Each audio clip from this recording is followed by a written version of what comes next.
Vaccines, election fraud. There's a little more behind it, and it's different than I've ever heard anybody else talk about. The people in charge of the planet have pulled the trigger on this plan, this plot.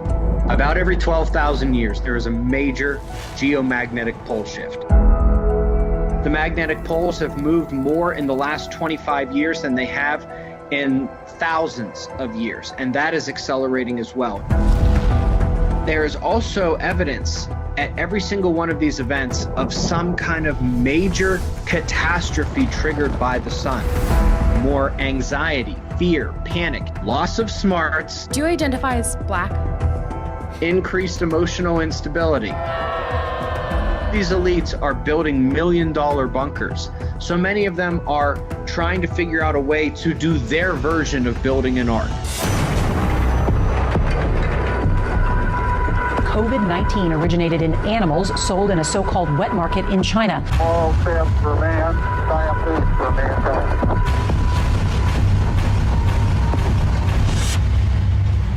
Man, every time I watch that, I'm like, there's still topics that we have to get into, and welcome you to another episode of Conspiracy Conversations. Hope you're having a great Saturday. We release this show every single Saturday, and these are the deep dives on topics that you might not be hearing about on mainstream media, but you have questions, you have wonder, what's going on. So basically, we use our platform that's typically news-based, what's happening, in that moment. And then we scale back a little bit. We might be talking about Nephilim, might be talking about JFK, might be talking about the moon landing, might be talking about a number of different things. And I'm really excited about today's topic more than any other. I'm out over my skis. I'm driving the car. You can kind of feel a little bit of ice under the wheels because it's beyond my comprehension and understanding.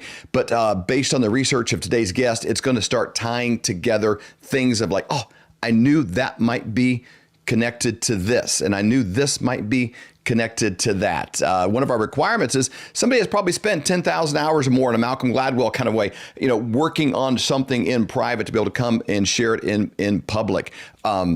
And I'm excited to be able to jump into today's content. Today's show is brought to you by Kirk Elliott, PhD. I've known Kirk Elliott for over 25 years. Most of my adult life, his father was a mentor to Stacy and I. He wrote a book called Thriving in the Economic Tsunami. If you want to just get by in the middle of an economic tsunami, but actually thrive, that's what he specializes in. And, right now, gold and silver is a great move. Physical, tangible assets that you can have, that you can hold on to, that are actually worth something, not a paper dollar that can be manipulated and is actually being printed and seemingly intentionally destroyed by those with the levers of control today, where inflation works against you. The example that I always give is 1917. You could take a 1 ounce piece of gold or a $20 bill, either one. It didn't matter. You could take either one and go into a men's clothing store and buy a complete suit, the suit shirt, the jacket, the tie, the belt, shoes, socks, everything for 1 ounce of silver or a $20 bill, either one. Today, what could a $20 bill buy you at a men's clothing store? Probably not even a tie, maybe a pair of socks, probably not even a pair of socks, but 1 ounce of silver today would still buy you a complete men's suit. And so if you had a time machine and you could go back to 1917, 1920, and you could bring back a shoebox full of cash or a shoebox full of gold, which would you bring back? You'd bring back the gold because it's still worth something. That cash would be worth a lot less, dramatically. So if you go back to 1950 or 1960 or 1970, which would you bring back, the cash or the gold? If you could go back to 5 minutes ago, which would you bring back, a shoebox full of cash or a shoebox full of gold? Well, if you wouldn't go back in time even 5 minutes ago and bring back the cash, then you instinctively know that the cash is not worth much. And he basically helps you walk through the process. He has a team of advisors, and you can go to flyovergold.com and set up a free consultation with Dr. Kirk and his team. They're incredible. Every single person on his team, of all the sponsors, everybody we've ever worked with, that's the number one thing when I'm at live events or we speak, people come up and they pull me aside and say, thank you for connecting me with Dr. Kirk. He actually has 2 PhDs. I call him Dr. because he earned both of them. But he's an incredible team to be able to take care of you and put your mind at ease so you can go to bed at night exhale and know, hey, no matter what's happening, you got a plan that's not going to just help you hang on to what you have, but actually do better. So if you have savings, you want to sell a motorcycle and turn it into silver, whatever you want to do for the future, or if you have an IRA that you see going down by the day with all the attacks on it, that is definitely an option. So I just want to show this one last thing for those of you that are the first time ever watching Conspiracy Conversations. I look at this because people go through life. Most of them just think Rubik's Cubes are blue. And then somebody like today's guest will come along and just rotate it. They'll come up and say, yeah, but what about this? And you're like, I had no idea. I had no idea. I would have taken outside and fought somebody over the fact that Rubik's Cubes are blue. And now I think they're blue and white. And it's not that you were wrong. It's just there's probably information that might have been hidden from you. Or maybe you just never looked into it and didn't know. And that's kind of what this show is all about. Today's guest, he's put together over 6,000 videos on YouTube. He has over 700,000 subscribers, over 220 million views. Word spreads well. He's grown by over 100,000 views every single day on his channel because he's educating people on things that, again, I would say is more suppressed from them. And he is equipped in a unique way to make sense of things that don't typically make sense to most people, me included. I'm excited for today's episode. He runs a YouTube channel called Suspicious Observers. His name is Ben Davidson. He's the guest on Conspiracy Conversations. Welcome, Ben. Pleasure to be here. Thank you very much. Well, the studio audience loves you already. They've been camping out all night, ready for this episode. What a crazy world we live in. We're sitting here and you're on a screen here and we got cameras and we're talking and we have, the world at our fingertips and we're going to dive into a lot of things. Just our conversation before we started recording, I was like, okay, I'm going to need some Visine and maybe some Kleenex if I start bleeding out of my ears a little bit from some of the stuff that you're talking about. But you literally, I said it in the intro, have spent a decade dedicated to concepts and ideas that most people don't even know how to wrap their fingers around or even how to even grab a hold of it. So jump in a little bit about what got you where you are and how you ended up in this place and why 220 million people would want to know what you think. Sure. Let's see if I can do that as quickly as possible. So I have a background mostly in science, and a little bit in economics. After college, I was aimless. I went to law school. And for those who don't know, law school is the last place in the world that teaches you how to think and not just teaches you to regurgitate and parrot information back at your professor. I knew I didn't want to be a lawyer, so I went into interdisciplinary research. I was basically the researcher for a venture capital firm, an investment house. And what they call portfolio diversification, I saw as a lack of focus that forced me to master a new topic every 2 weeks. Luckily, I have a rare condition called hyperthymesia. It is a mild version, but basically that's the thing where you forget virtually nothing. If you've ever heard somebody say, oh, back on March 15th, 1984, I read this book called whatever, and on page 75, the 13th word was blank. Wow. I don't have it to that degree, but I have a minor version of hyperthymesia. In addition to that, I'm a speed reader. And so those two things combined with my ability to do interdisciplinary research has really brought back this Renaissance type of thinking that we see lost in today's world of science. And it's not wholly a bad thing. Hyper-specialization is where a lot of today's innovation, the breakthroughs come from. Mm-hmm. But at the same time, in order to be at the forefront of a scientific field today and making those breakthroughs, you need to have your head in a box. You can't be picking up, looking around and seeing what other scientists are doing. You can't look outside your field. And so there's a downside to the hyper-specialization of the world. There needs to be brought back this idea of interdisciplinary Renaissance type thinking so that connections can be made. Okay, these people who are talking about the weather, these people who are talking about the physics of the sun, these people who are talking about earthquakes, do they really have nothing in common? Is there nothing they can learn from one another? They absolutely can. And that's basically how we started this. One day I got sick of making these rich people richer in the investment house, and I said, you know what, I'm going to do research on things that interest me. And turns out it interested a whole lot of other people too. Wow. Well, I'm interested. And one thing, you made a comment before, and I've started watching your content for a while, but really deep dived over this past week. You referenced this term, the plot. quite a bit, and it's kind of like thrown out there and it's like almost like a generic slang that you've created within your content that you reference. But within this plot in today's episode, we're going to dive into how some of these things might be connected, like even stuff like climate change, kind of what I call the Alphabet Mafia, that seems to be hijacking and taking over, every facet of life. You get into a lot of these things, but you refer to that in a way that there might be an overarching pattern to all these, and most people would never connect what's happening with the weather and the news, the media, vaccines, election fraud, all these kind of things. It's like, well, there's a little more behind it, and it's different than I've ever heard anybody else talk about. Absolutely. The best way I have found for people to understand this is for me to briefly go over the natural science part of this that most people don't understand. Okay.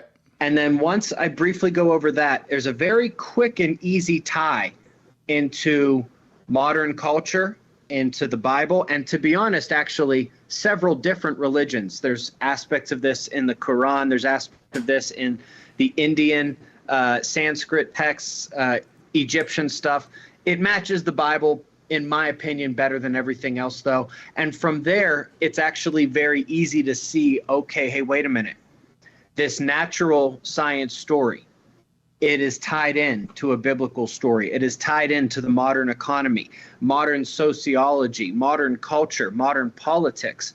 And it really is all one great big story happening at a critical time. And I would say that our conservative Christian community is starting to wrap its head around a lot of it. Even the things like COVID and vaccinations are an aspect of this too. They are seeing what you call the Alphabet Group, what I call the Rainbow Brigade. They're starting to see how all these things are connected, but they're actually connected even more than people realize. They are connected to religion, and this is connected to the natural science event that is ongoing right now. So, yeah, well, growing up, I would have thought like science would be the most non-political area in the world. Like a scientist just is going to observe this cup. They're going to take samples. What's in here? Is this coffee? Is it Coca-Cola? Is it water? What's like we're gonna take this out and observe it, and it's documentable what's in it. And I think most people are kind of waking up to the idea of some of these institutions that we've trusted. Let's just put science all in one. They're going to find in this cup pretty much whatever whoever's funding this research wants them to find in the cup. And it is. Absolutely. It's as easy to buy a scientist as it is a politician. Yeah. And both of them have their hands on the levers of control. And a lot of people feel in today's world like they're in the back seat of a taxi cab driven by a drunk driver, and they complain about, this guy is a terrible driver.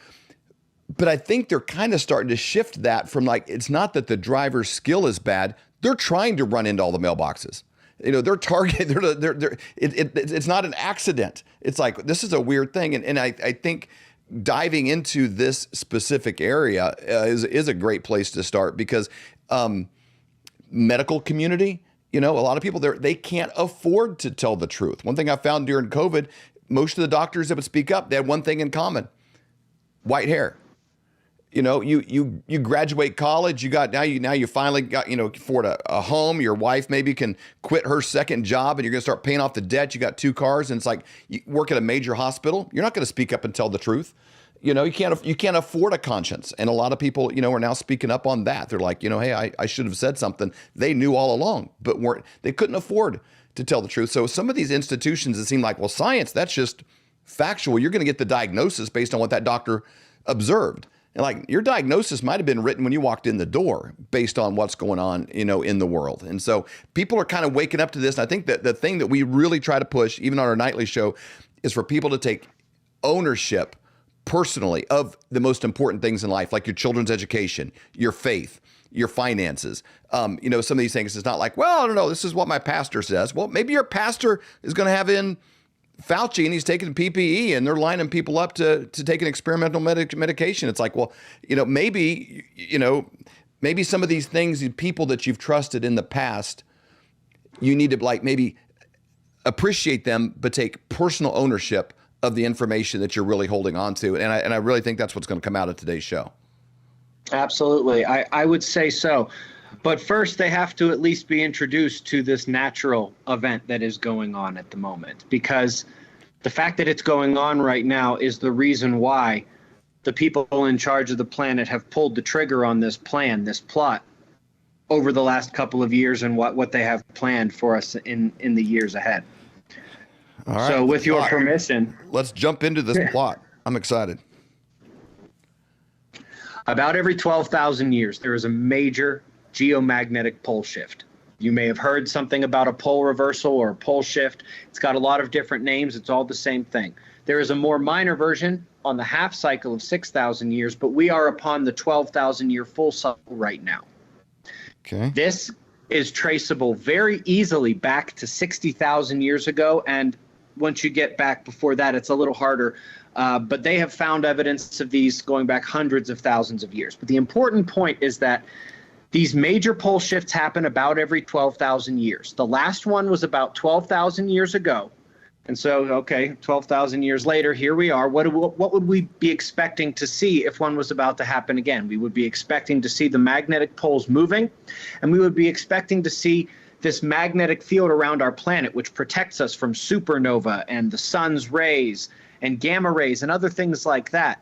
Basically, what allows us to have an atmosphere and life here on the planet, it should be weakening and weakening and weakening. And it's exactly what we do see. The planetary magnetic field is down about 20 to 25%. It is losing about 5% per decade, and that is accelerating. At this point, actually, that number's a bit old. It might be closer to 7 or 8% per decade. At the same time, the magnetic poles have moved more in the last 25 years than they have in thousands of years, and that is accelerating as well. And so the first part of the story is there is an event that happens every 12,000 years, a littler event that happens every 6,000 years, and that is what we are facing right now. We not only see this in the magnetic field, but we see it in the ionosphere. Basically, we are seeing this sustained disruption. And for those who don't know what the ionosphere is, up at the top of the sky, the air stops being like the air we have down here. And instead, it becomes more charged particles, more plasma, things like that. And they're noticing that it is getting disrupted a lot more than it should be. Well, why is this happening? It's happening because Earth's magnetic field is weakening. That's our planetary protection against all that stuff from space. And as that protection is lost, we are seeing more and more disruption to the ionosphere. A specific part of that called the thermosphere, it is being disrupted as well to a level that is higher than would be expected. Essentially, this shows up in the form of extra heating in the thermosphere. That should follow how the sun is behaving pretty perfectly, but instead what we are seeing is the sun is doing exactly what it did about 11 years ago, but we're seeing a lot worse in terms of the thermospheric heating. And we have seen disruptions to the jet streams, which is not supposed to happen with modern climate change. We are seeing disruptions to the actual rotation speed of the Earth. Now, it's in the millisecond range. It's not something that we're going to feel up here on the surface as conscious beings, but it's things that they can detect. And so from the top of the sky all the way down to the actual crust of the Earth, we are noticing disruptions that are exactly what we would expect to see if we are going through this magnetic event right now, which all the evidence suggests we are, and which the long-term timeline of 12,000 years says we are due for right now. Okay, can I throw in two questions at this stage of it, and not to interrupt your flow? Fire away. All right. Fire away. The first one would be, you're basing the 12,000. When did that clock start ticking, and how would you have come up with 12,000, not 13 or 14 or 10? And then the second thing is this in alignment with the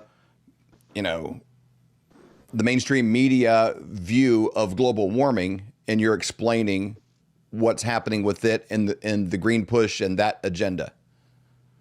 So essentially, or is this a whole different thing altogether? Same, we're maybe two people stand on different ends of an elephant describing, the same animal, but different ways.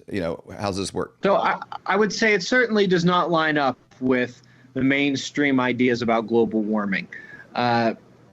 That's a fairly complex story, but in truth, we are responsible in terms of human activity for only about 5 to 10% of the climate change we see. Doesn't mean we should be polluting, doesn't mean we should be cutting down all the forests, doesn't mean we should be dumping toxic chemicals into the water. It's just that one can recognize the environmental merit of those discussions while still separating the idea of, okay, there's something else going on with the climate. One of those things is that the sun is getting way too active. It's been more active in the last 120 years than it has been in about 10,000 years. That's putting more energy into the earth. As the magnetic field is weakening, it's letting more energy into the earth. And so those two critical factors are actually the main driver of the climate change we see. It's not that we have no effect. It's just that there's more to the story than what we're being told. But they can't tax the sun and they can't tax the magnetic field. So this is the story that we get. So it's not just cow farts, so we're going to make us all eat bugs and that's going to fix it. It's more than that. But there is, in your opinion, something happening. And then these other people, let's say the Bill Gates and other characters, have just found maybe a way to use the media and monetize it. So you're not. Oh, absolutely. And how much of what they say is happening is happening. Is it 1 degree a year? Is it changing in temperature? Is there actual global warming happening? Is that the thing? No, we've gone up about over about 150 years. We've gone up about 1.5 degrees. In the overall scheme of things, if your brain says it actually doesn't sound like very much, you're right. And you might have noticed we still have major cold storms, we still have major blizzards, still have major ice storms. Those things are not disappearing. Al Gore was incorrect. The ice at the poles has not disappeared. And you don't hear about that stuff as much on the news in terms of climate discussions because it completely destroys their narrative of global warming. And people would have to start explaining, okay, well, why are we getting these extreme swings of all kinds, hot and cold, rain and drought?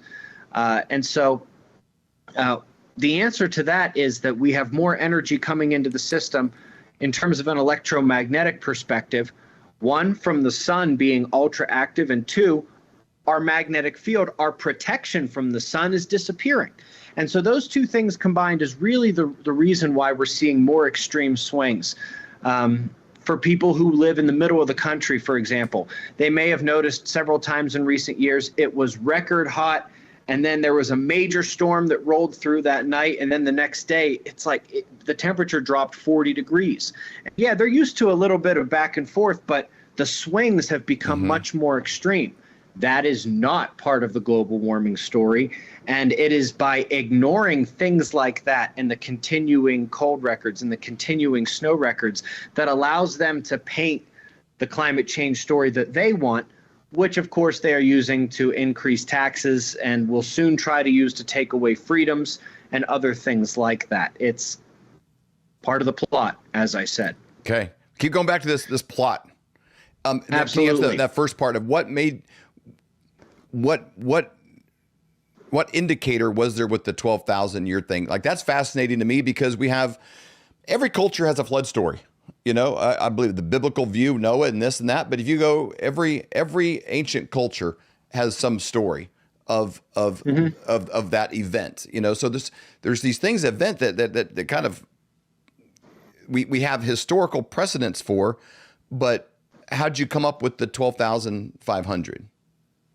Well, so this is just simply looking back about when the major events happened. Actually, just a few months ago, they finally acknowledged the mini event that happened about 6,000 years ago. This one was located in some of the volcanic sediments in China. This was the last mini pole shift, so to speak. The last major one was about 12,000 years ago. That one's been known about for a while. It's called Gothenburg. The one before that is called Lake Mungo. The one before that is called Mono Lake. And those were 24 and 36,000 years ago. There are two different events called the Lachamp pole shift or geomagnetic excursion. One is the mini event of 42,000 years ago, and the other one's 48,000 years ago. Before that, Vostok, 60,000 years ago. So 60,000 years ago, 48, 36, 24, 12,000 years ago. It's a 12,000 year cycle, and the last one was about 12,000 years ago. And again, we are seeing everything that we would be expecting to see from the top of the world down to the crust, suggesting that we're not just on time for another one. It is in progress and happening again right now. What's interesting is that there is also evidence at every single one of these events of some kind of major catastrophe triggered by the sun.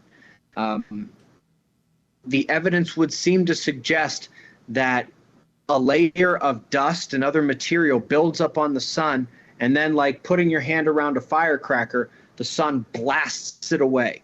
And this would be where in Egypt, in Indian texts, in the Quran and the Bible, we get things like the black sun, 3 days of darkness, and other things like that. When that blast hits Earth, it causes such a disruption that it really finalizes the pole shift. I want you to think about something. In the Bible, when they talk about a third of the stars disappearing from the sky, those ancient people knew a lot more than your average person today about the sky. They knew the difference between a star and a shooting star, a meteorite. Yeah. The reason why a third of the stars disappear from the sky is because the Earth tilts over a little bit and you can't see the same part of the sky that you saw before. This is how you get major floods, because as the Earth tilts, the oceans have their previous inertia and they go running across the continents. There's more than 3 times the amount of water in all of the oceans locked in the crust. And when there's that big of a disruption, the waters below come forth to meet the waters from the heavens. That sounds familiar. There are so many aspects. We could literally spend hours going over how well the Bible or any of those other ones I mentioned describe exactly what the science now tells us should be happening. And so for years, decades, maybe longer, there was this division between religion and science where it's like you have to pick one or the other. Now it just so happens that if you just think, okay, maybe let's take this religious story and compare it to what modern science can tell us should be happening, what modern science tells us happened in the past, it's the exact same story. Now, as if that wasn't interesting enough, the fact that we have all these coincidences with timing and the cycle and the modern observations of the Earth, all lining up to say, we're getting ready to have a pole shift right now. As if it wasn't interesting enough that this actually seems to be described in the Bible. The Bible got even more than that correct. Because what does the Bible say will happen to the population during this time? Basically a return to Sodom and Gomorrah. Yeah, there's Satan will be trying to rise. If you can't notice Matthew 24 kind of stuff, yeah. Yeah, if you can't notice the rise of degeneracy, the attempts to cancel God, the rise of Satanism, I mean, all of these things, the destruction of traditional moral values and other things like that, it's amazing that the Bible not only got the natural science correct, but they're getting the culture correct as well. Now, there's something else that's going on. As the magnetic field weakens, as we already mentioned, we're getting more energy coming in from space. Well, guess what? We are electromagnetic creatures. Now, there have been many of studies that show this has an impact on the heart, on blood pressure, on autoimmune diseases, on skin diseases, but some of the most interesting are the studies about how the brain is affected. 2 main things happen when we get exposed to more energy from space. First, our hippocampus processes are degraded, which basically means our cognitive ability, how smart we are, how logical and reasonable we are, goes down. At the same time, the locus coeruleus gets ultra activated. So that's more anxiety, fear, panic, terror reactions, more overall emotional instability. Loss of smarts, increased emotional instability. Does that sound like what's happening in the world today? That How sounds like about that? How you did just the described Bible know libs that of that was TikTok going to right happen? there. Yeah. And so the other thing that the Bible and all the other religions talk about is at this time when all these things are going to happen, which, since I know the science as well, I think they're talking about a great natural disaster that's coming. They say that there's going to be a great battle between good and evil. There's going to be extreme amounts of corruption. There's going to be a lot of the things that we are seeing. And whether you're talking about the things that the global politicians or what they call the global elite are doing, when you see the rise of the Alphabet crew or the Rainbow Brigade, it's really amazingly on point with this in almost every way one could imagine, even down to individual families, individual relationships, in addition to the large scale things we're seeing where governments, major corporations, they're all playing into this story, and they all seem to have picked a side, and it's not the side that's supposed to win. Corporatism has all gone in together. One thing I try to be real careful of when I have these conversations is, and make sure, listeners, sometimes we get comments and how come you didn't this? I don't bring on guests to iron out their wrinkles. I bring on guests to learn and take in information. Now, I don't ever pull any punches. I have, orange glasses on. So everything I look at is going to be somewhat kind of orange. It has that tint on it. And that's why I kind of reference the Bible on this. And the thing, timelines, for me are an interesting thing. I've spoke with several theologians. People have studied this in great detail, and they'll break down sometimes even like Genesis chapter 1. And it's pretty clear there could have been a couple of creation stories within the beginning of Genesis. And you go through the beginning process of this, this idea of a pre-Adamic creation is a possibility that doesn't conflict with anything that's currently, in the Bible. So some of these timelines, they always baffled me. I grew up in a Christian school, and I would wonder these things like, Cain killed Abel, but Cain was nervous, man. Like, hey, if you send me off, these other people are going to kill me. Like, well, who's Cain scared of? Sometimes you don't think about these timelines. How long had they been there? How long were Adam and Eve in the garden? How long were they there with Cain and Abel?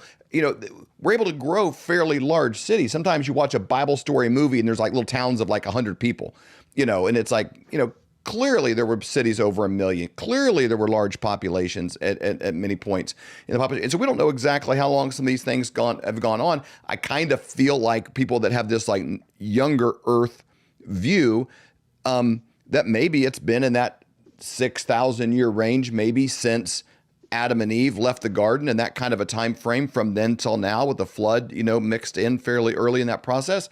But there could have been a lot of time before that. And when you look at, we've done deep dives here on the Book of Enoch and some of the non-canonized, scripture. And I think it would be arrogant for anybody to sit there and think, this is exactly what was going on in this window of time and how long things went on before.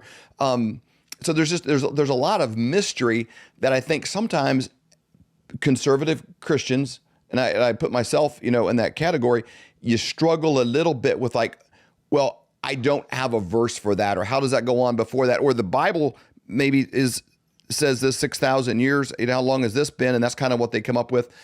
Man, there's a lot of possibility that there might have been long stretches of time there before the snake, Adam, Eve, that story, began, and it doesn't conflict anything that we think or know about God and his goodness and his plan and what's written in the Bible itself. So I just kind of want to put this little side note in there for listeners of like, hey, what about this and what about that?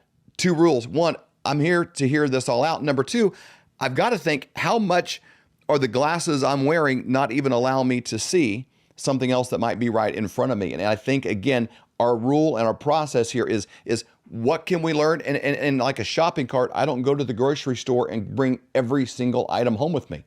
I go to the grocery store, I take what I can fit in my cart, and I take what I need and what is useful for me in that window. So I just want to put that in there. I'm loving what you're saying because it makes me kind of rethink like, well, that could be because of this.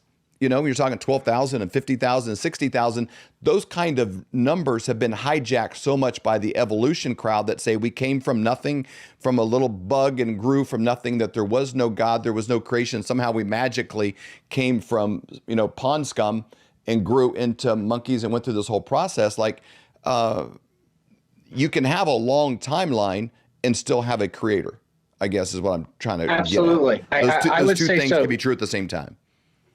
So I definitely believe in God. I have seen too much from the subatomic all the way up to the level of the cosmos that makes me realize we are not living in some random conclusion of chaos and gravity and collisions. There is intelligent engineering at work here. There is no question about it. While I am a believer, I would consider myself a conservative Christian. I am also not too prideful and egotistical to recognize there's a Lucifer telescope at the Vatican.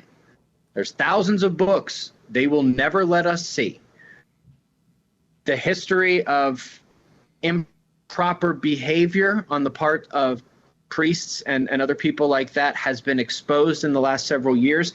And we're seeing approximately 50% of those preachers today accepting the LGBTQ community and saying, this is fine. God doesn't have a problem with any of this. And so the notion that the humans have been fallible over time is not something I'm too prideful or egotistical to admit. And it's still, I can still be a believer in all of these things. And in fact, my better knowledge of the science of what's happening and seeing how it matches up with the Bible has made me a believer even more.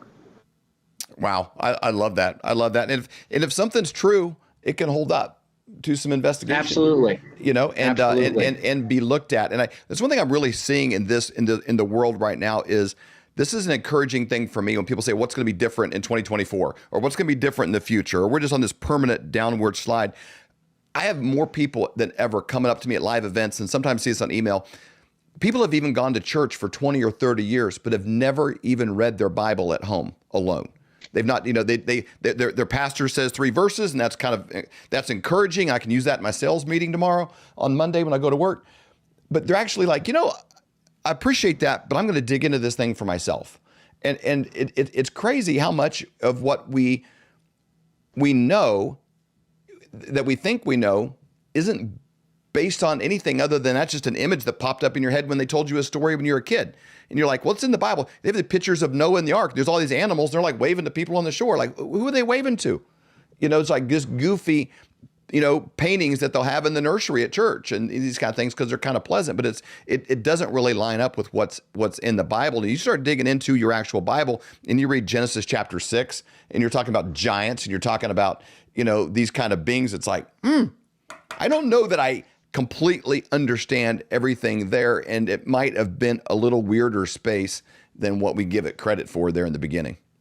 It would be helpful if the Gnostic texts were canonized. You mentioned the Book of Enoch. I think it's chapter 65 that starts off, and Noah saw the earth turned over and knew its destruction was near. There is even more about what I'm talking about scientifically in the Gnostic texts. And it doesn't conflict with any of the allegorical or metaphorical things in the canonized Bible. And for the life of me, I can't understand why these things were left out. I think they are really important in terms of understanding exactly what's going to happen, what we're in the process of having happened to this planet right now. And so producer Colton's already got that on the screen. Remind me. Yes, I see that there. Remind me to give you a raise. Tilted. That's pretty impressive, to pull that up. So I think we're at a place where we all need to be just reading these things and taking, ownership of some of this stuff that's going on and look at it and say, hey, again, shopping cart method. You don't have to drink every piece of water that comes at your face out of a fire hose, but take what you can. And also don't be sitting in the corner dying of thirst and seeing the water blow right by you either, because there is a lot of information that is accessible. And I think it's interesting, like the Book of Enoch, like Jesus's brother Jude quotes it. Jesus referenced it, like maybe for whatever reason, there's not enough manuscripts and copies to cross-reference and authenticate for it to made it in the 66. I don't know. But I guarantee it was valuable to people that were valuable to me. And, it's worth taking a look at. And so when we start to look at the world around us, and you're talking about magnetic fields, and it explains why people are doing certain things, it's like, it makes more sense than what we're being told from the Neil deGrasse Tysons and people like that of the world. So I like it. Well, absolutely. Absolutely. And here's what I want to make clear. I had said I had seen enough from the subatomic level, smaller than an atom, up to the vastness of the entire cosmos, the universe, to make me believe. Math, science, electromagnetism, these are some of the languages. If you have the eyes to see and you wish to understand God's creation, then understand the things that were created, because they fill in the rest of the story. Does it make sense that God would create the universe and then had to tinker with every single atom, tinker with every single creature, and literally control where every gust of wind and every raindrop falls? No, that's a bad engineer right there. He would set the rules in motion and then just let the ball roll. And it is by studying that creation, that's actually what science is. Very few scientists actually think of it like that, because they're still in the science or religion, got to pick one idea. No, they're wrong. This is actually, it's the same as reading the Bible. It's the same as any of these other number of things. You are literally reading the writing, the engineering of the Creator, and that's very important.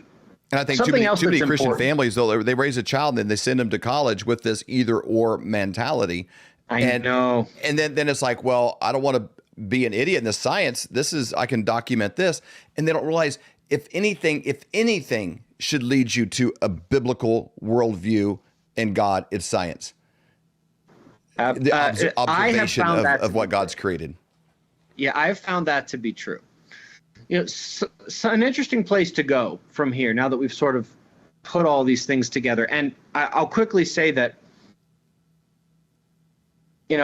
one of the things I run up against for people who consider themselves strongly religious is they say, no, look, all you have to do to be saved is to pray, accept Jesus, and do this. And I don't think any of that's a bad thing. But did God tell Noah to sit and pray, or did he tell him to do work?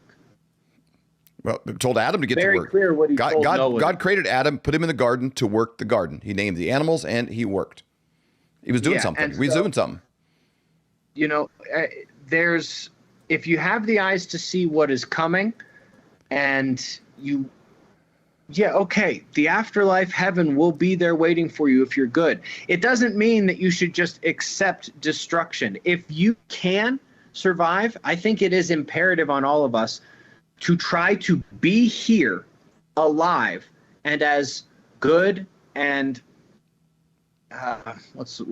as productive as possible. And so people that are interested in this know that Suspicious Observer YouTube channel, you have over 6,000 videos. I referenced that at the beginning. We're not going to be able to cover that all today, but I guarantee Ben here's done the work to put a lot of content out. He does little news flashes, does a daily show. There's a lot of things going on there that you can continue deep diving in this forever, and we may continue this on future episodes. But with what you're saying, what 12,500 years ago, what happened? There was a mid one at 6,000, you said. So what if we were at the beginning of fall and the leaves are changing and the temperature drops a little bit, I kind of know we're headed towards winter. I could kind of describe that. How would you describe the next thing? What does this look like? And do we need to build an ark? What's going on? Might not be a bad idea. Catastrophic changes in the weather. Catastrophic volcanic eruptions, catastrophic earthquakes, tsunamis that literally go from one side of a continent to another, extreme radiation from space, and a continued path that our culture seems to be going on, because we are all inside of this bubble. We are all here on Earth. We are all exposed to it.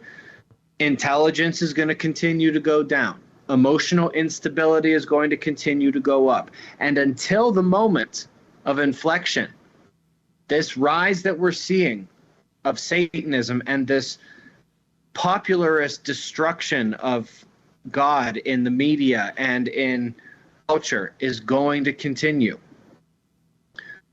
And it even goes down to the tiniest little things. Maybe it's drug use, maybe it's people watching porn, maybe it's infidelity, or maybe it's these large scale concepts that we're seeing. All of these things are going to continue.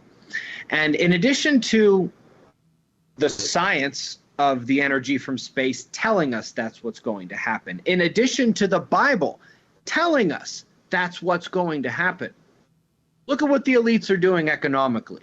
Look at what they're doing culturally. Does it seem like they're spending like there's no tomorrow? Maybe they know there isn't going to be. It seems like somebody's getting ready to file bankruptcy and they're just racking up the credit cards because they could care less. They're about to default. That's how they act. They're acting reckless because they know there will be no reckoning, at least not in this system. And it's not just governments.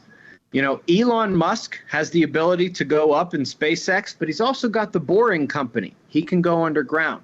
Jeff Bezos, do you know his Blue Origin launch facility is across the street from a mountain he is hollowing out in the Sierra Diablos in New Mexico and far western Texas?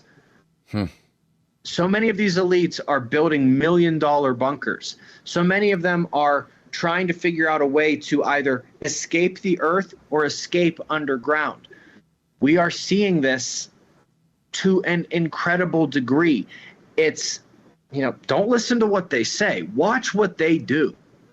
That's how you figure out what's actually going on there. And so they are preparing.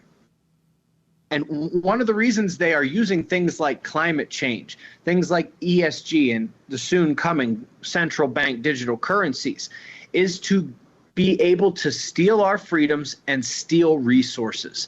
It's their version of prepping. It's their version of an arc.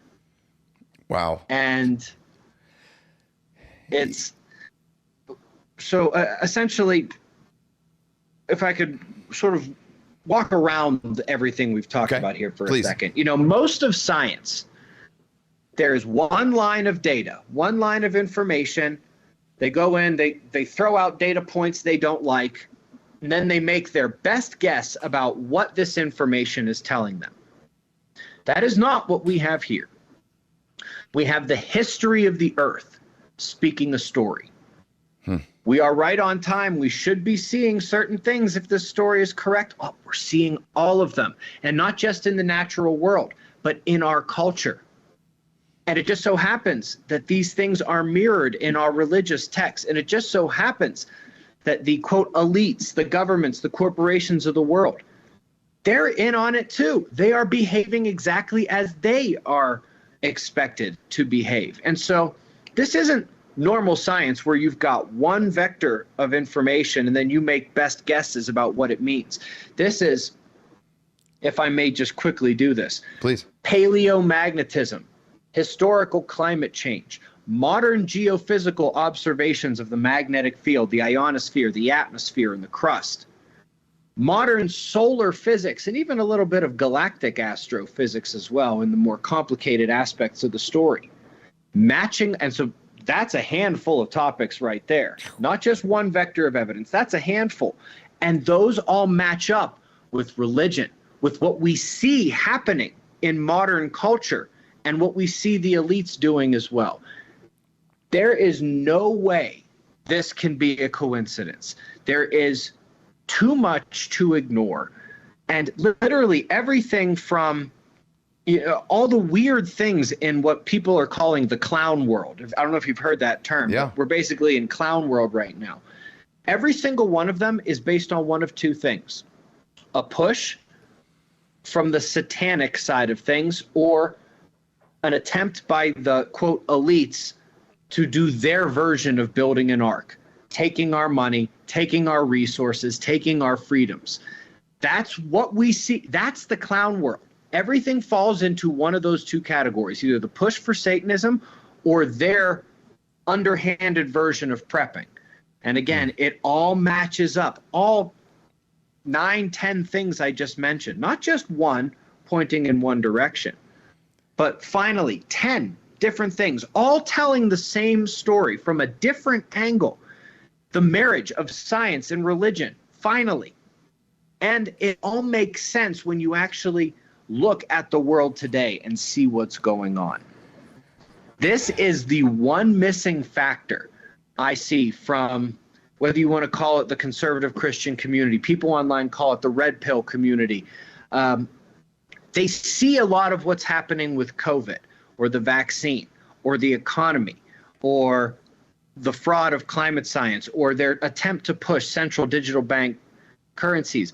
What they don't see is how much, I mean, some see a little bit how it comes back to a biblical and religious side of things, but none of them see how this plays into the natural side of things and why now. Nobody seems to be asking, why is this happening right now? And it's because they looked at the clock, they looked at the earth, and they said, okay, time to go, time to do this right now.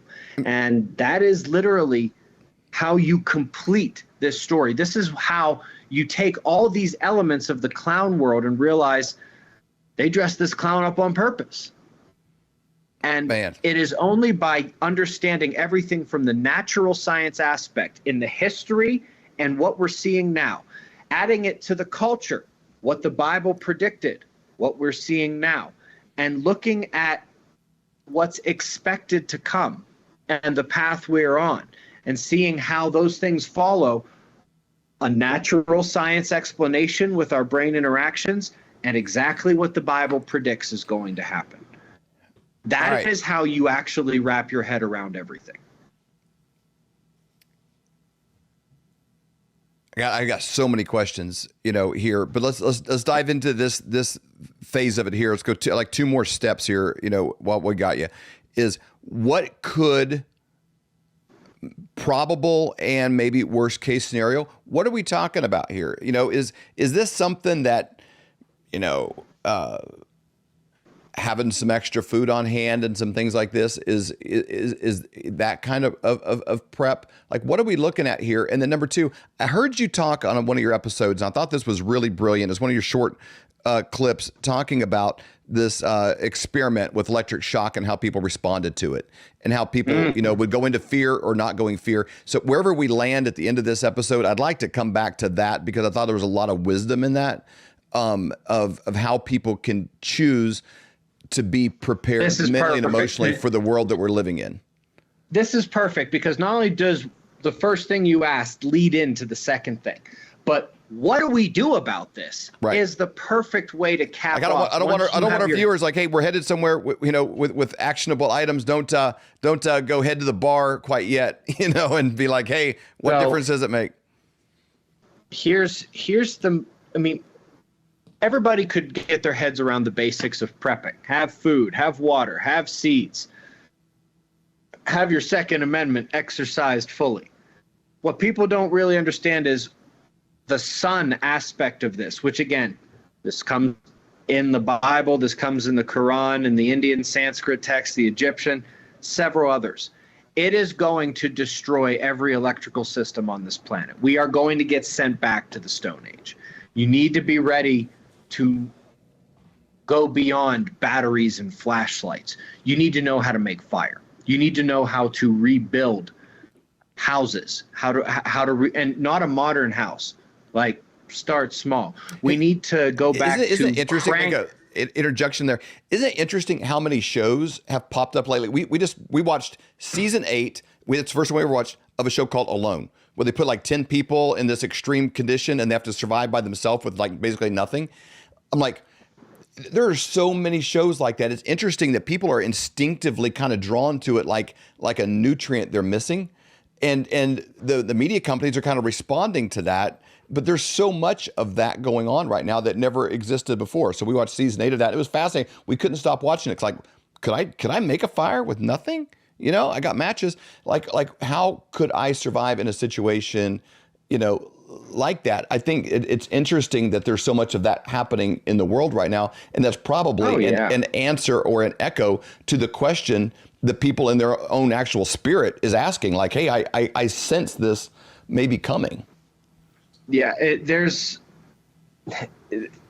going to be, something along that line. Now, here's the other interesting thing. It's probably not a coincidence that the evidence we have of the major cultures that survived 12,000 years ago all were far away from the ocean. They were all pretty high up in elevation, and they all liked to dig underground. They all had underground facilities, so to speak, because the tsunamis are going to be outrageous. And I mean like Gulf of Mexico going up and spilling into the Great Lakes kind of thing. We're talking from north to south, a tsunami taking over all of Australia. We're talking major water inundation here. In addition to the fact that the energetic input from losing the magnetic field and the higher solar activity is going to make the weather 10 times as extreme. I mean, we think things are swinging back and forth and hitting extremes now. We haven't seen anything yet. And so it's literally preparing in all the normal ways people think of preparing. But now add on the worst weather you could imagine. The idea of being too close to an ocean is not a great idea.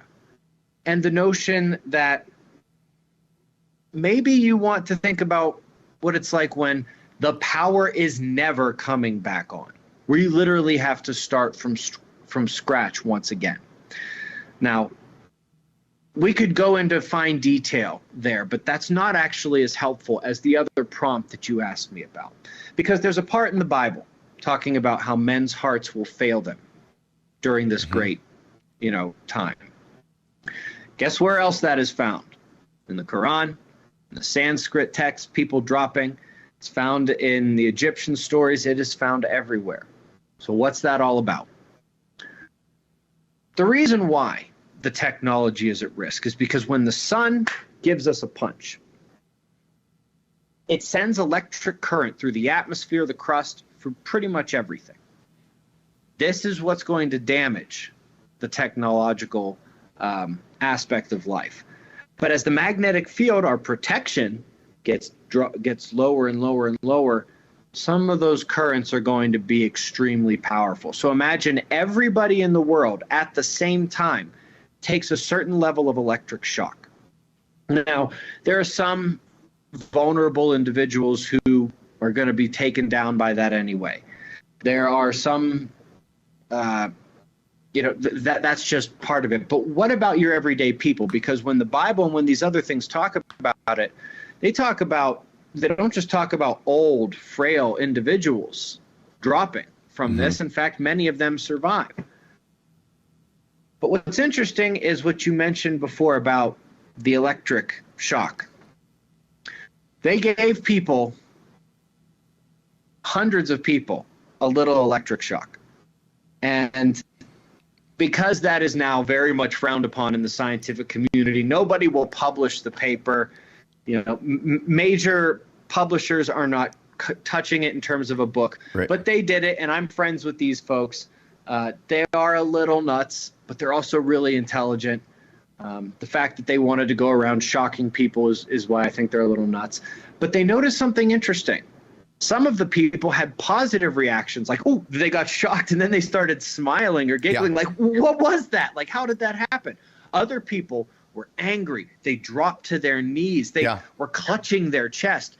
It's the same voltage, same amperage, no difference. They gave everybody the exact same thing. The people who dropped, who had very negative reactions, they were not in very good health just from a visual standpoint, and they were pessimistic.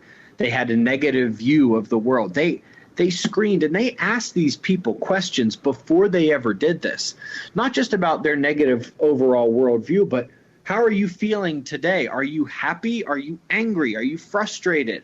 Are you nervous? Are you this or that?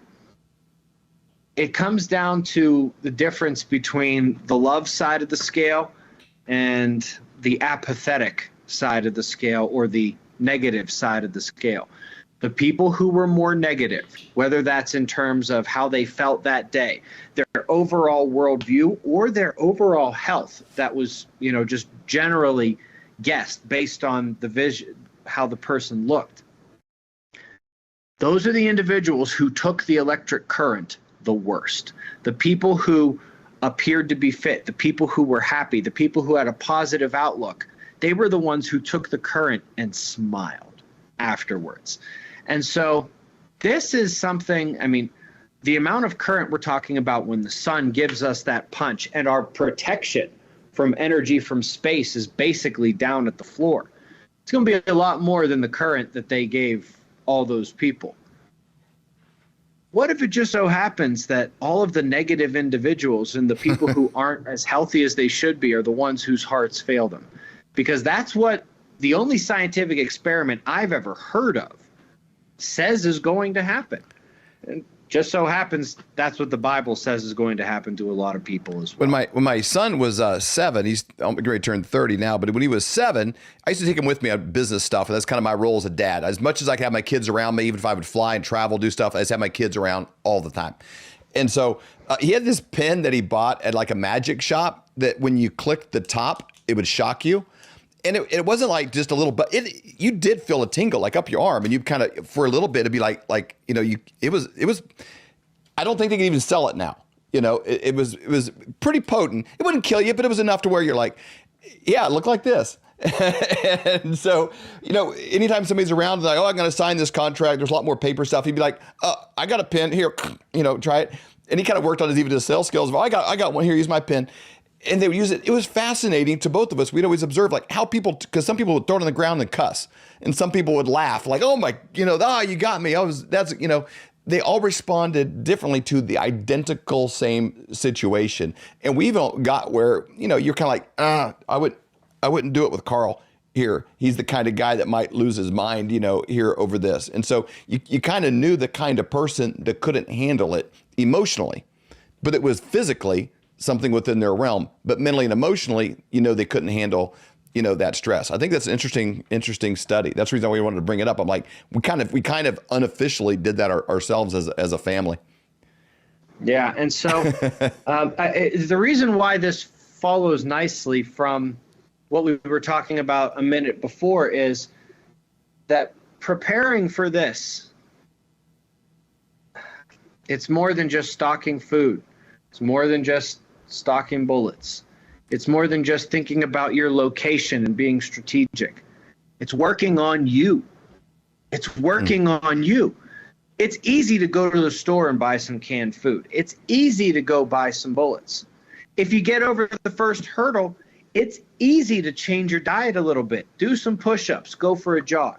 What's really hard is to look yourself dead in the eye in the mirror. And I'll tell you what, people look themselves in the mirror almost every day, but almost nobody actually looks themselves dead in the black central pupil of their eyes and asks them a question like, what do I actually have to do to be a better me, to be more positive, to be more loving? And I'll tell you what, it's getting extra hard because the way the world is going, especially from my perspective, it's seeing this rise of degeneracy, seeing the loss of traditional moral values, seeing the rise of Satanism, and it basically being tossed in our faces and in our ears on the TV and movies and on the radio, things like that.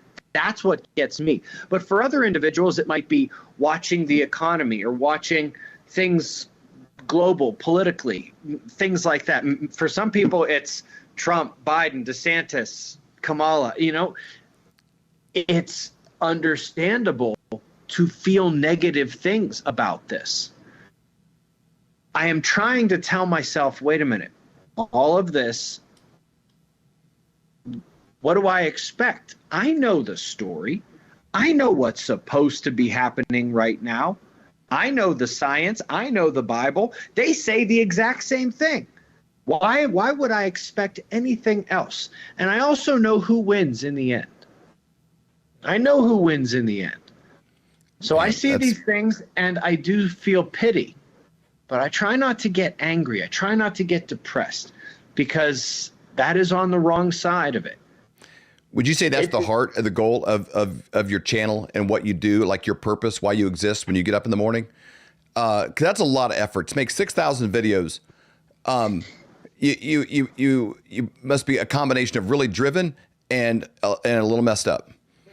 I know because we're in that line of work. I know how much work that is. It's like it takes a lot of work, and we're kind of in that same vein. Like we're so driven to make a difference with this technology and to do everything that we can to give people actionable items, what they can do, to be hopeful, to change their mindset. And sometimes the bait and the trap is like, man, they just want to talk about politics, and we get that. And there's a piece of that. I do think you be engaged as much as you can and do your part.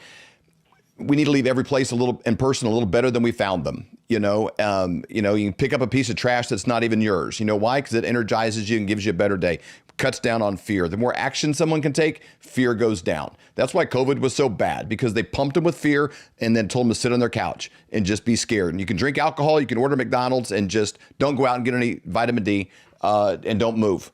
It was like the formula to drive people crazy. So whatever we can do to push them, in the opposite direction with actionable items. And this information isn't the rainbow fuzzy kitten stuff that you're talking about. But it's also, I think people can handle the worst news ever. Every movie you ever get, it's like 2012 or any of these like doomsday kind of things. There's always like Independence Day, or whether like there's always the government group they kind of knew, but they never wanted to release on the news because the people can't handle the truth, because they will. I think that people can handle the truth, and even if it's in your estimation not good, it's the truth. And you put it out there, and I think people would rather have the truth and say, okay, let me begin digesting this, and I'm going to put it here with this, and I'm going to put it with here. I'm going to buy some seeds. I'm going to get in shape. I'm going to maybe I'm not going to live in Houston, or I'm going to sell my house, my vacation house in Martha's Vineyard. A lot of our listeners have that problem.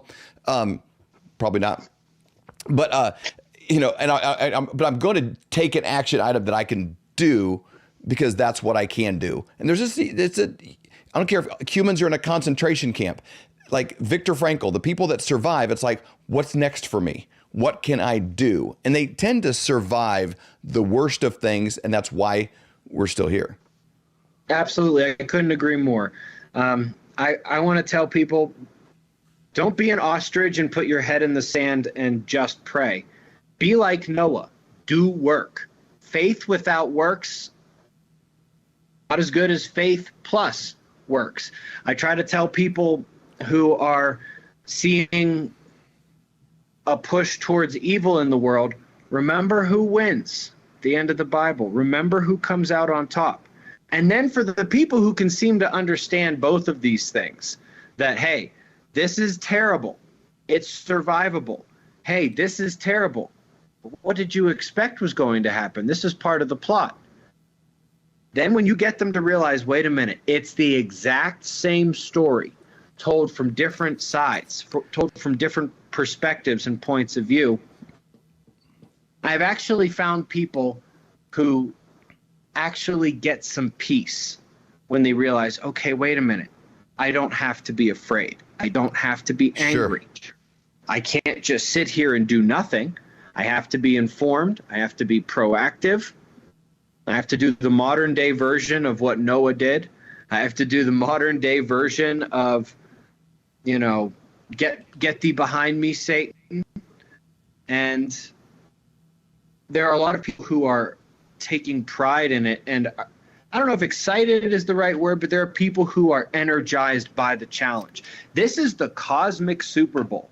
And we're all here for it right now. The greatest test for thousands and thousands of years, and we're all going through it at this moment. It's not the time to fall asleep, that's for sure.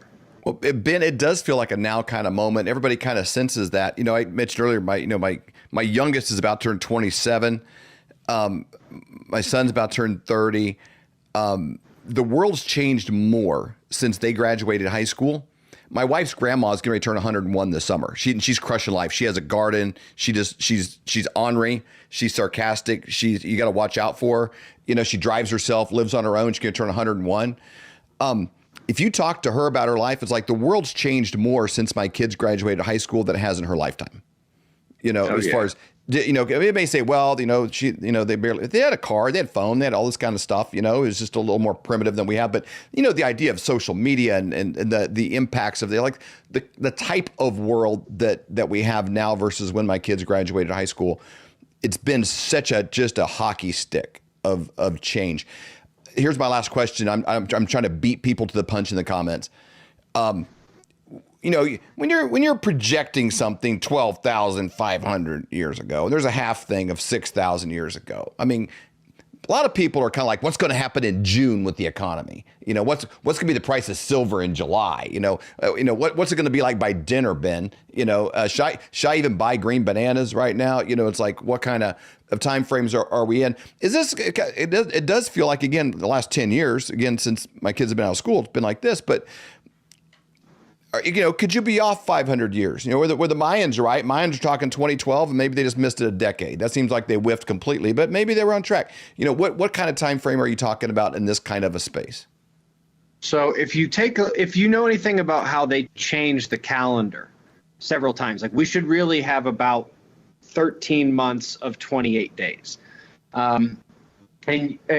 There are some people you can find online talking about this, but the Mayan end date was probably somewhere between 2026 and 2050. And I don't know how to use the economy. I don't know how to use the rise of degeneracy, but I can use math and the loss of Earth's magnetic field and the movement of the magnetic poles pretty darn well. That says 2030s or 2040s. Sometime in the 2030s or 2040s, it's over. That's when all of this comes to a head. And I can't get more specific than that because there's some variability.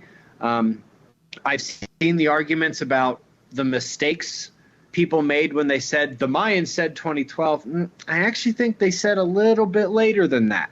And when they say 2026 to 2050, I'm looking at myself like, okay, that's pretty close to my math tracking Earth's magnetic field and other things like that. And so I really do think that that's probably where it's going to go. Now, that doesn't mean things are going to be hunky-dory until that time happens. They're going to be getting worse and worse.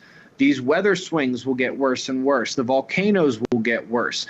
The culture, the economy, the degeneracy, how hard it is to actually make it and survive in the world. All of these things are going to get worse and worse and worse. Before the cosmic Super Bowl or the planetary playoffs, you got to make it through each round. You got to make it through each round, and each round gets harder and harder and harder as the wheat is separated from the chaff. You know, my wife does a show every Wednesday called The Prophetic Report, and it's kind of her version of doing what I'm, doing here. But basically, she gathers together everything the different prophetic voices, are saying, and it's fascinating how they tie together because those guys don't listen to each other. But that kind of a time frame of just things happening, this 2030 is a really big thing. You just hear that a lot.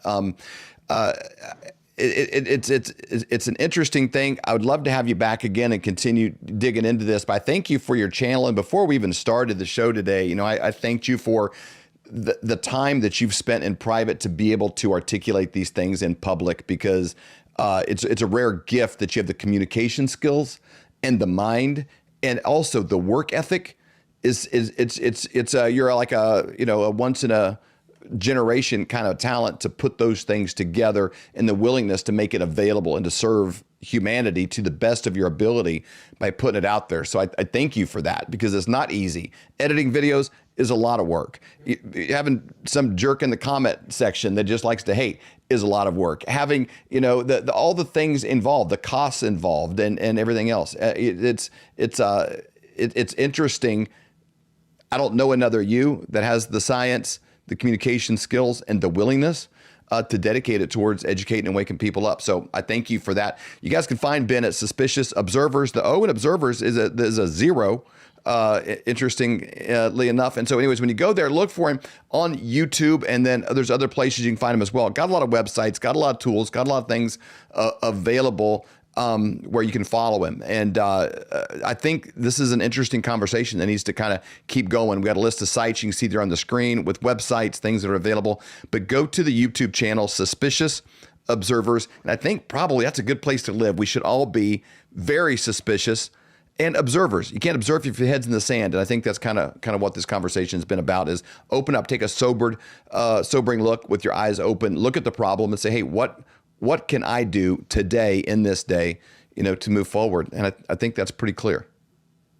I very much appreciate all that. I'd say you nail it right on the head. And thank you for your kind words. Very much appreciate the invitation here today. Are you having a hard time sleeping at night, thinking, what am I going to do about my finances? Times are really changing. They're changing fast. Let me give you a quick example of how. In 1920, if you had a $20 bill and 1 ounce of gold, you could go into any men's clothing store and buy an entire suit. You could buy the jacket, the shirt, the belt, shoes, the whole bit. Today, that $20 bill, what's it going to get you? Not much. Maybe the socks, maybe a handkerchief, but the 1 ounce of gold could still buy you the entire suit at any men's store in America. That's the difference. That's what inflation does to your dollar. It's a deflating dollar caused by inflation. Now today, that's happening faster than ever. You need somebody that you trust that can help get you out of a fake currency and into something that's going to keep you safe. And we know a guy that has 2 PhDs by the name of Dr. Kirk Elliott. We have known him for over 25 years, and he's someone we completely trust. You need somebody that you can get a hold of, somebody that's going to be there for you to get back out of it, and then maybe back into the stock market, maybe back into something else when things settle down. But right now is not that time. You need somebody that you trust and somebody you can call and make those worries go away. That's exactly right. So you can go to flyovergold.com, fill out your information for your free consultation, or you can call 720-605-3900. Do it today. You'll be glad you did.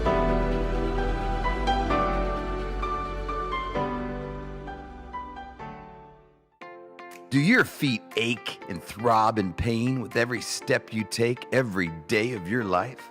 Well, kiss those days goodbye with slippers from MyPillow.com. How about that flimsy, flat little excuse for a pillow that's nothing but 8 hours of disappointment, causing you pain in your neck every single night? You can wake up with nothing but butterflies and rainbows around your head with a MyPillow pillow. Those hardwood floors hurting your old bones?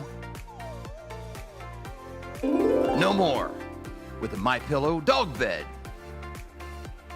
Are your towels worn thin, flimsy, more patchy than Joe Biden's memory? There's nothing better than absorbent towels from MyPillow.com. For all of these products and more, go to MyPillow.com and use promo code FLYOVER for up to 66% off.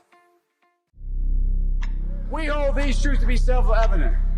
All men and women created by you know the thing. We will shut you down. We will cite you. And if we need to, we will arrest you and we will take you to jail. Period. I wasn't thinking of the Bill of Rights when we did this. But no amendment to the Constitution is absolute. God actually spoke to me. He spoke about sacredness.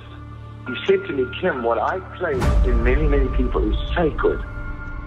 And if anybody touches what is sacred to me, then it is the end for them. So what I've done in the United States of America is sacred. And there are people on every side that are trying to destroy what I deem sacred. And it's not going to happen. This is the definition of criminal conspiracy, racketeering, and collusion. This is not a theory. This is evidence.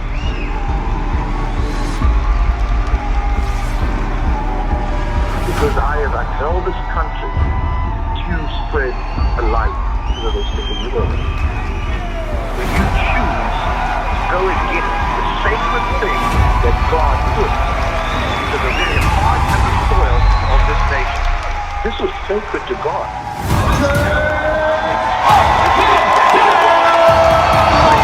This ReAwaken tour is literally what it means. It has reawakened the American heart.